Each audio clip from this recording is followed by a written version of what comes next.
Tribune du savoir. Tribune du savoir, c'est un programme radiophonique initié par l'ONG Action Sociale, sise à beaucoup dans la ville de Porto Novo.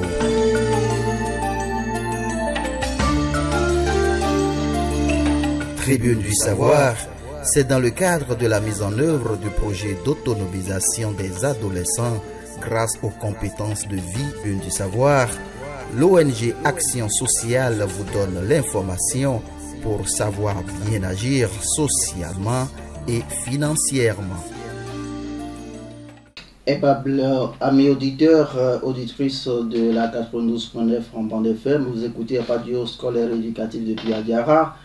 Il est 17h passé déjà de 32 minutes dans l'ensemble des studios de votre radio, l'heure à laquelle votre ONG, l'ONG Action Sociale, conduit son émission sur l'éducation sociale et financière. Nous sommes déjà en studio, moi c'est Fidèle Sénangodounon, entouré de Edwige Todagba Lanverdour, responsable donc du projet NPL au sein de l'ONG Action Sociale. Edwige, bonsoir. Bonsoir, monsieur Fidèle. Bonsoir à vous, cher Nadège Koudjalé. Bonsoir, monsieur Fidèle. Nadège Koudjalé est superviseur des facilitateurs au sein de l'ONG Action Sociale pour le compte du projet NPL qui parle justement d'éducation sociale et financière à l'endroit de nos cibles privilégiées que constituent les apprentis artisans de Porto Novo et environ. Nous devons donc saluer déjà l'accompagnement de la Loterie nationale des Pays-Bas et surtout le partenariat de Aflatoon International grâce à qui nous conduisons ce projet et nous conduisons d'ailleurs cette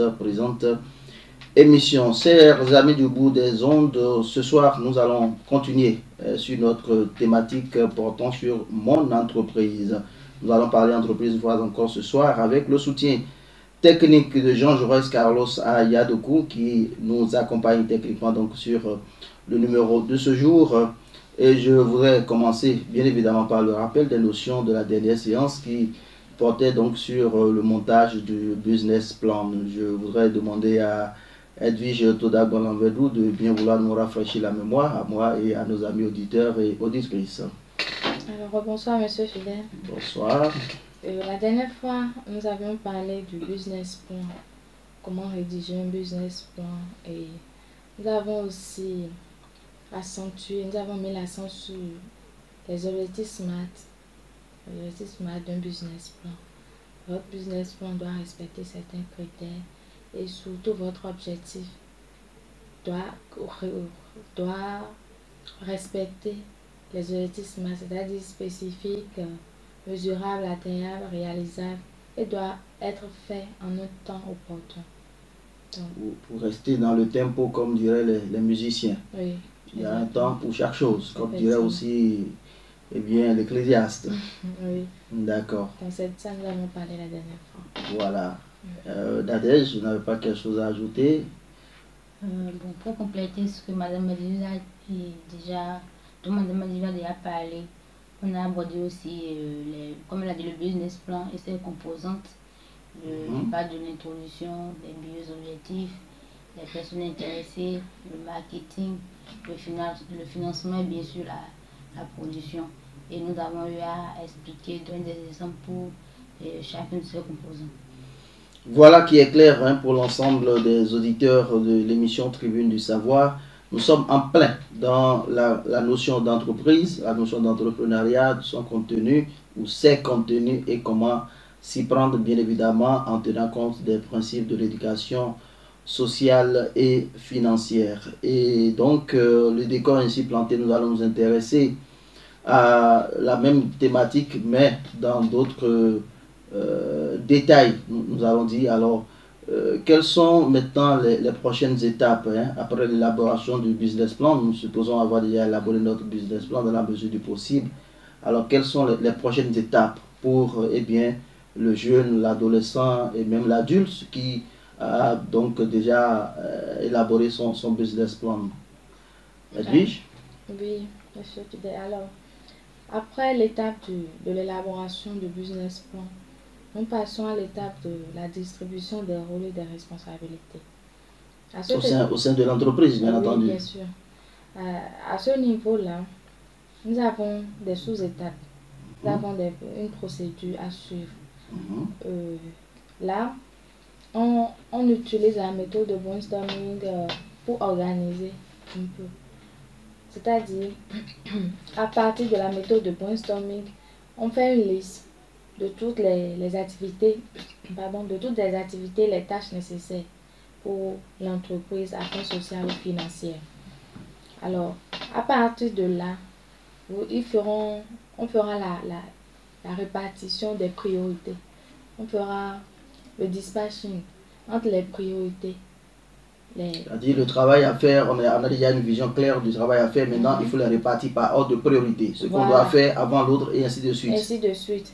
Donc, après cette étape de la liste des activités, on passe à l'étape de priorité. Faire une liste des priorités en allant de la plus importante à la moins importante. Ensuite, utiliser un chiffre ou une lettre pour représenter le niveau d'importance. Le niveau d'importance de chaque activité. Après cela, diviser les tâches importantes en tâches spécifiques.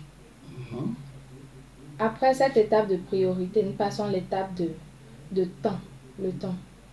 Décider en groupe du temps nécessaire pour terminer chaque tâche. Chaque tâche devra avoir une date de commencement et une date de fin. Ouais, de fin. Donc, après cette étape, nous passons ensuite à la tâche.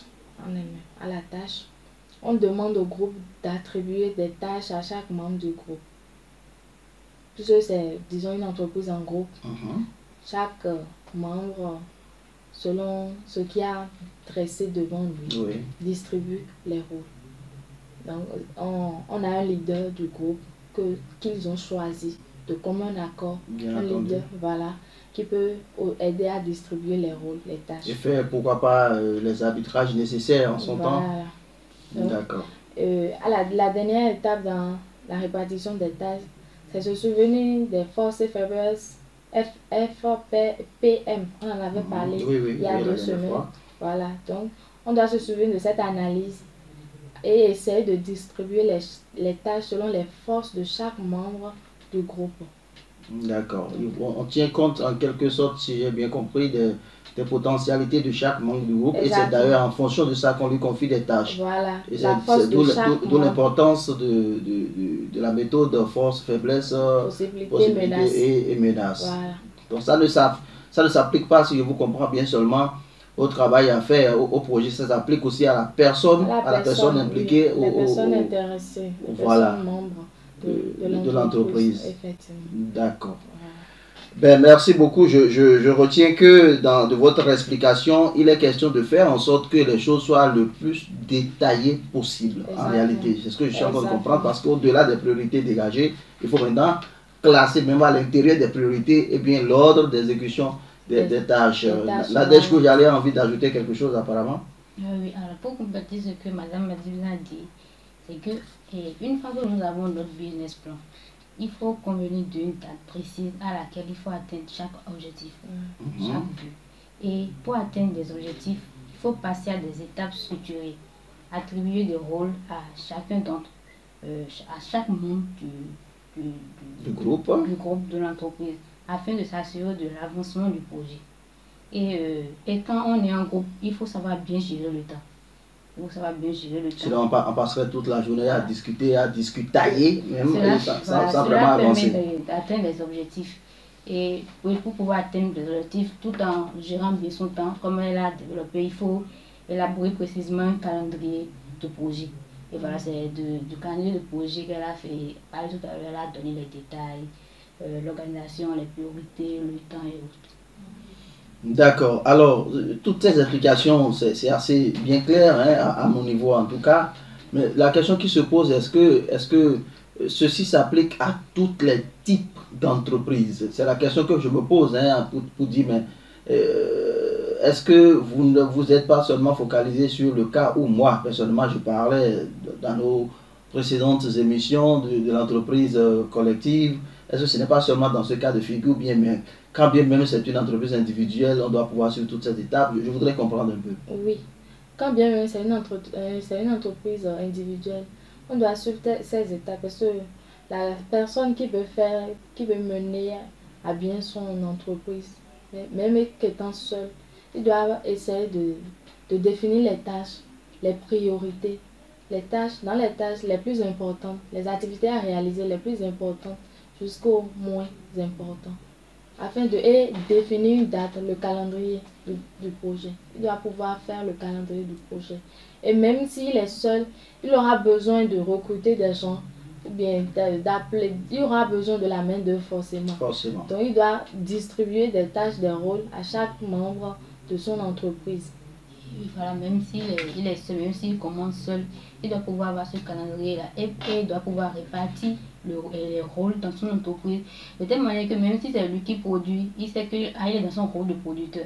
Si c'est lui qui tient la comptabilité, il sait que je suis dans mon rôle de comptable et que je ne dois pas mélanger l'argent de l'entreprise avec mon argent personnel. Si c'est lui-même qui doit faire la livraison et tout, il sait qu'il est dans un rôle précis et voilà ce qu'il faut faire pour pouvoir réussir son entreprise. Bon, une question toute bête, et avant de finir avec cette rubrique-là, il n'est pas possible que, étant quand même, c'est pas quelque peu réticent sur des choix à opérer, je décide de jouer tous les rôles, par exemple. Ça dépend même étant seul, comme on vient de l'expliquer, vous devez avoir un calendrier de projet. Vous devez définir les tâches. Maintenant, si vous aviez la capacité de mener à bien toutes les tâches sans pour autant vous surcharger ou bien vous fatiguer à un moment donné et tout abandonner, laisser l'entreprise en faillite vous aurez forcément besoin de quelqu'un. Sinon, si vous pouvez tout assumer vous-même, vous suivez juste le calendrier que vous avez établi et vous avancez.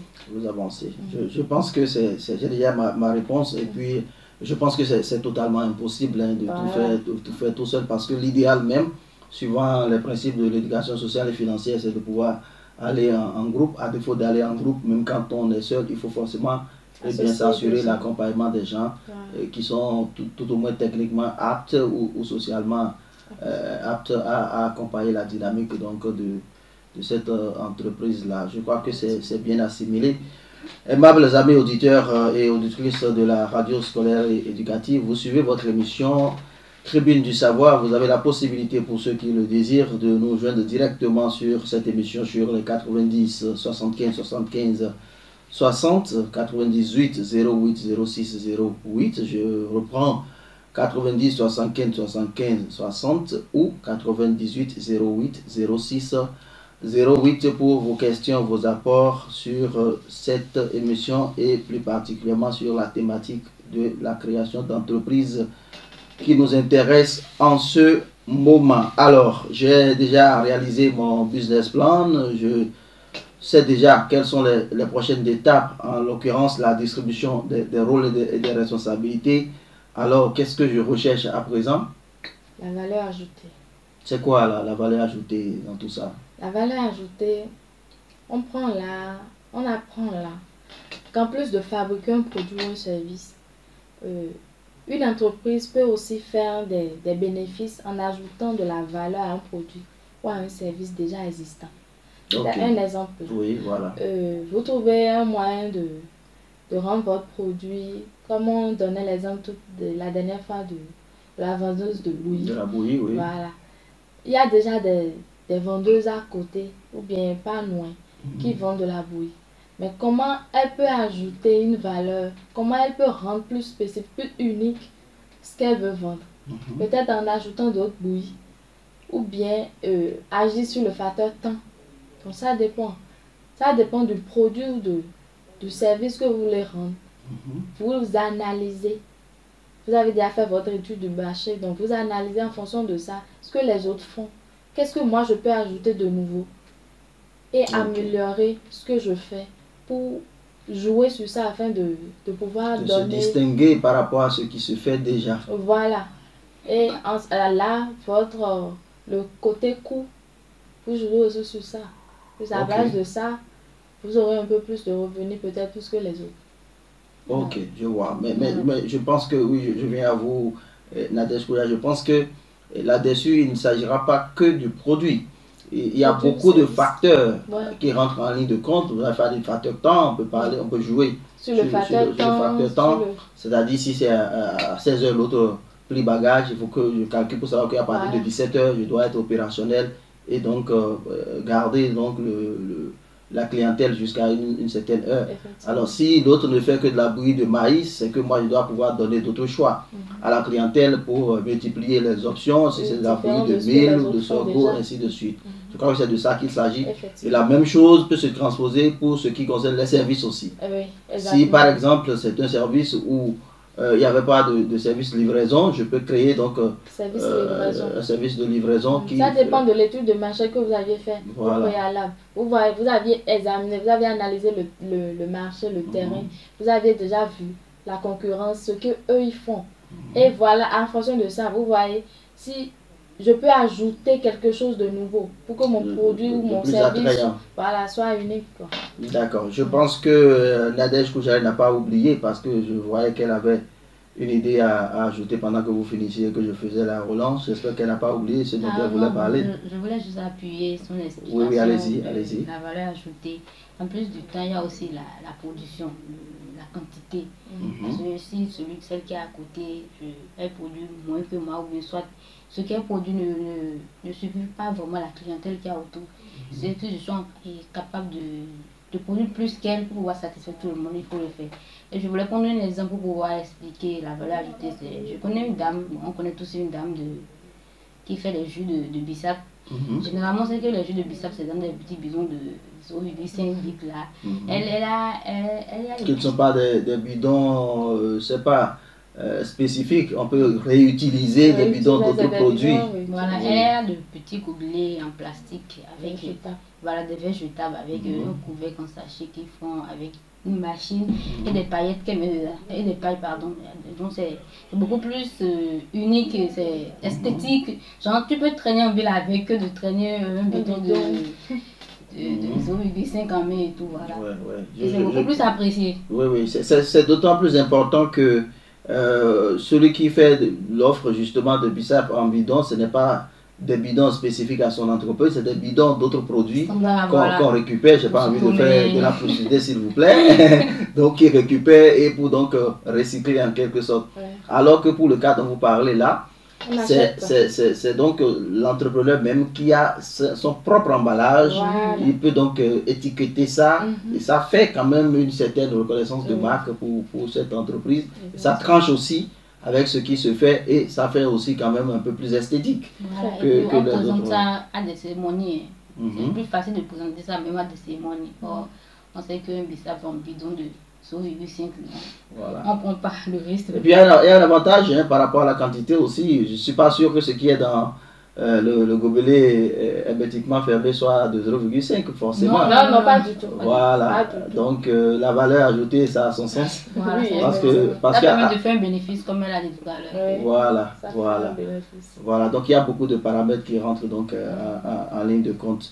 Merci beaucoup à vous. Je pense que si on devait récapituler à cette étape déjà, on sait que après l'élaboration de business plan, il faut redistribuer les rôles maintenant, aller par ordre de priorité, repartir les tâches et à l'intérieur des tâches, repartir donc par ordre de priorité et faire un suivi rigoureux donc de l'exécution des différentes tâches de façon à ce que les délais impartis sur chaque tâche soient rigoureusement respectés. À cela, il faut maintenant ajouter en fonction de la réalité du marché, la valeur ajoutée au produit ou au service. Voilà, je crois que je suis mon élève jusque-là. Oui, effectivement. Voilà, nous allons nous intéresser au dernier volet de ce numéro de l'émission Tribune du Savoir. Et donc, vous demandez, chers amis, ce que vous mettez dans la compréhension de la clientèle. On parle de comprendre le client.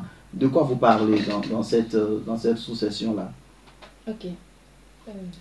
Nadège, Edwige? Oui. Comprendre le client. Ok, Edwige alors. Comprendre le client, ça ressort toujours de l'étude de marché. Ça ressort toujours de l'étude de marché. Vous avez déjà fait votre étude et vous avez examiné un peu, analysé un peu là où vous voulez implémenter votre entreprise. Et vous voyez, bon, le service que telle personne font, est-ce que ça répond à la clientèle? Quels sont les besoins? Est-ce que ces services que vous observez sont en adéquation avec les aspirations de la clientèle? Voilà. Quels sont les besoins de la clientèle? Qu'est-ce que, par exemple, l'exemple qu'elle vient de donner pour les jus de bissap, beaucoup de grandes personnes, par exemple, n'aiment pas traîner avec ça. C'est un besoin. Ils ont envie de prendre quelque chose de frais, sucré, mais ils ne veulent pas prendre de risque d'aller prendre quelque chose. Peut-être ils n'ont pas bien lavé le bidon. On parle de l'hygiène et tout. Mais avec ce nouveau emballage qui est venu, on va dans les cérémonies, dans les mariages, tout le monde traîne avec ça, c'est esthétique, c'est bien. Ils ont répondu à un besoin. Ils ont répondu aux besoins de la clientèle et c'est bon.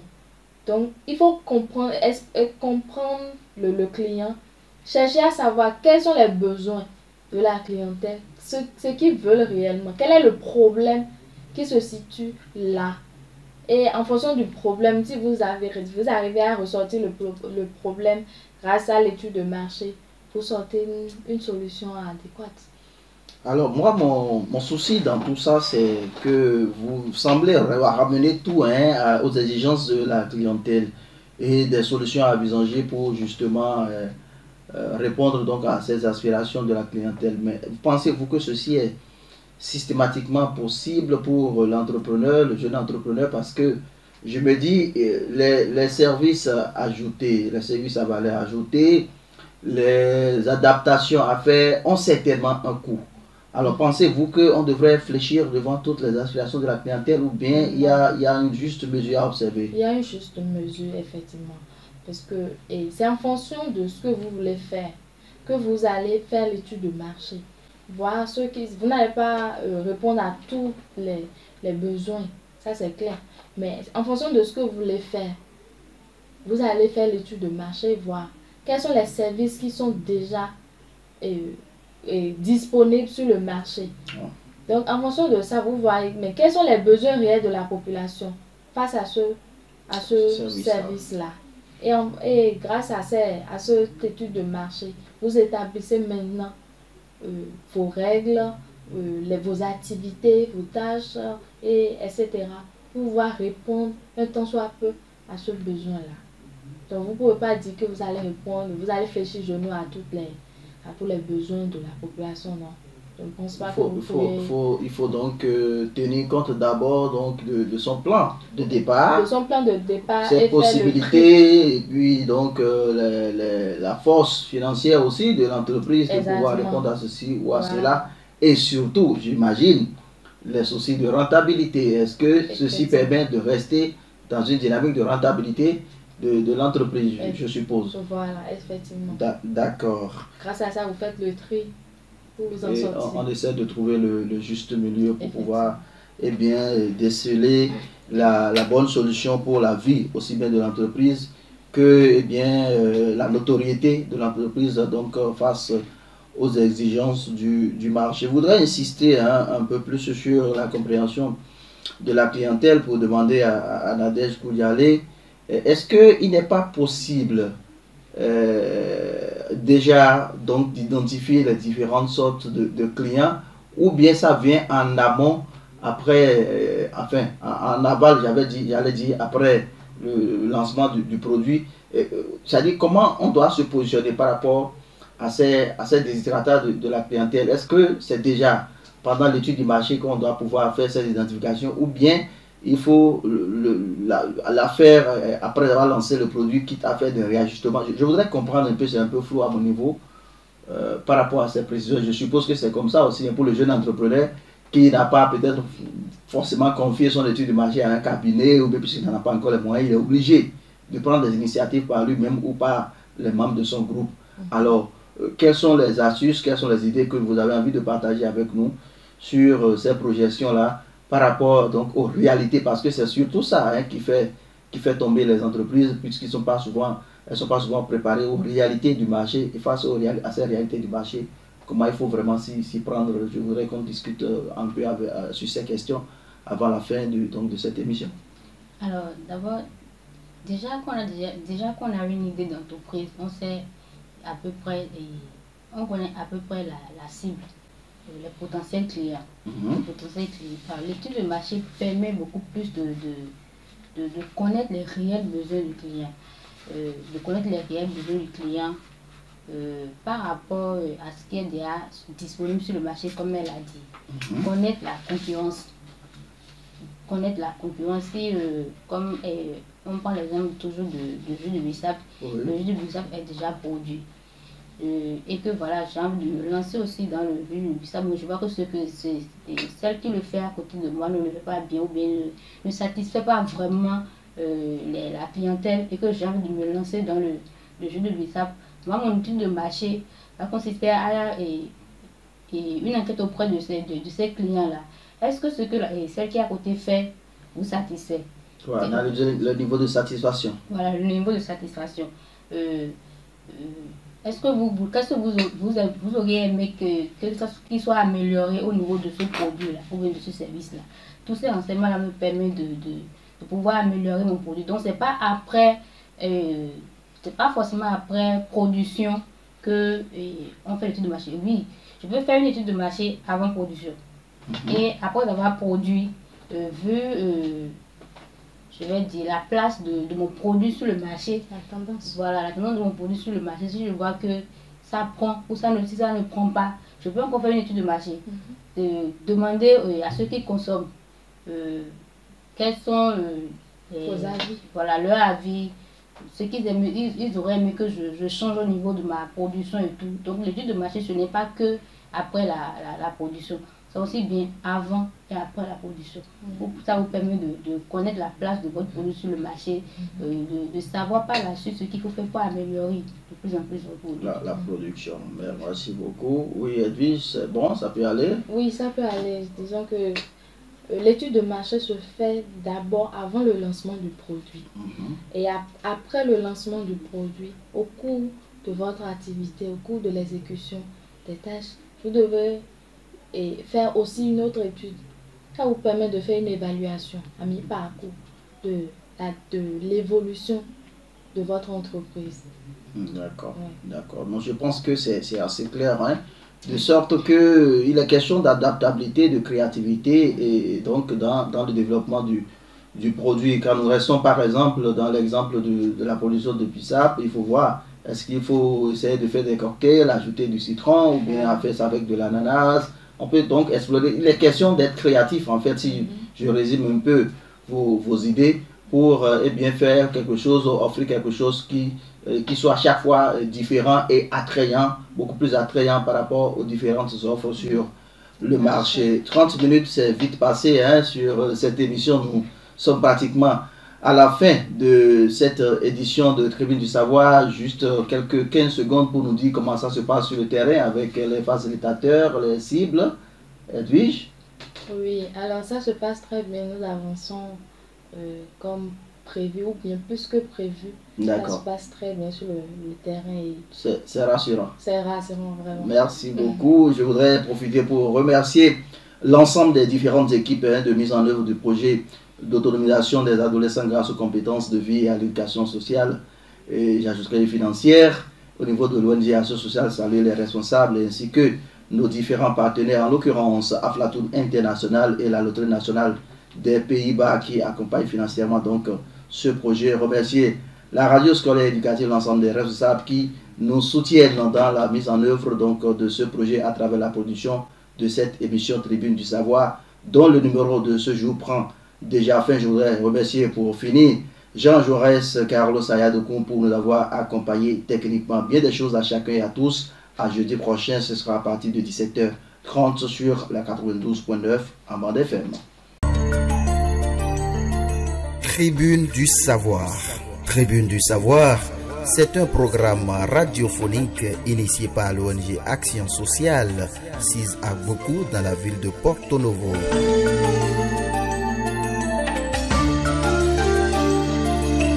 Tribune du Savoir, c'est dans le cadre de la mise en œuvre du projet d'autonomisation des adolescents grâce aux compétences de vie Tribune du Savoir. L'ONG Action Sociale vous donne l'information pour savoir bien agir socialement et financièrement.